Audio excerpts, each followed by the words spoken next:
according to Hebrews, we have to give account for everybody's soul in that church on the day of judgment. That scares the hell out of me. I take that very seriously. Yeah.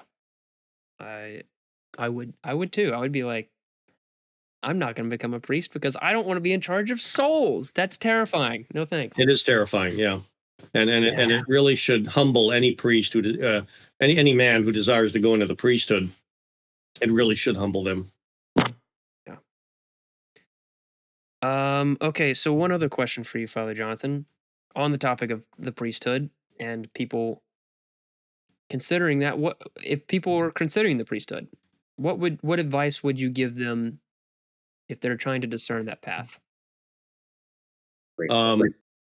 It's a great question. I think it will be different for men in general because men are coming from different backgrounds and educational bases and things like that. But I would say if you're in parish life, especially if you've converted and you think that this faith is wonderful, I want to serve it, I want to go to seminary, stay in parish life for 3 years and work closely with the priest and either serve in the altar or sing in the choir, but don't stand in the pew if you're thinking of becoming a priest one day.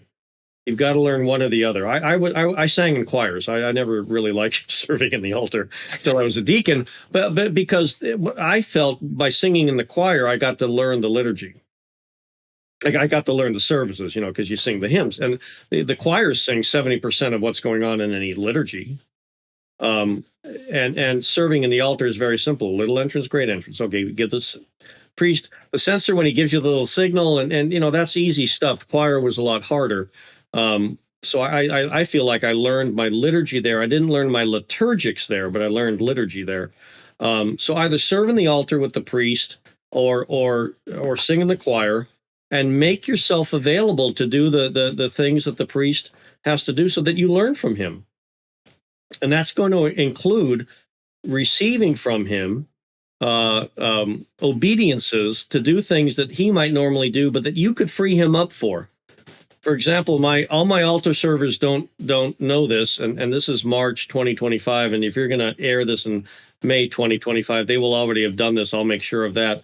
But I'm going to tell them all very soon to buy a bottle of gun barrel cleaning oil, because I'm going to give them each a censer, and I'm going to say, clean this, because this is going to take the carbon off of everything that's built up over this censer over the years. We need to clean sensors. We need to clean a bunch of other stuff, and we're going to start cleaning. And they're going to start helping do that, because these are things that the priest has to oversee. He has to oversee the cleanliness of the altar and the sacred space up there and things like that. And he needs help. It can't all be done by one person.